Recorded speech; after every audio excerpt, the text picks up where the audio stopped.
Kellogg is offering a great new spot for cereal lovers with the opening of its first cereal cafe in New York City's Times Square. The cafe is part of a push by Kellogg to reinvigorate U.S. cereal sales that have declined as consumers choose healthier foods over sugary and processed products. Celebrity chef Christina Tosi, owner of Momofuku Milk Bar, helped to provide the Kellogg's cafe with new gourmet recipes in an effort to revive cereal's somewhat soggy status.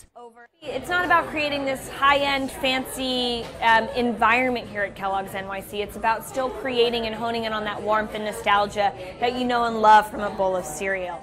The maker of Frosted Flakes and Rice Krispies said a bowl of cereal at the cafe, which opens July 4th, will cost anywhere between $6.50 and $7.50.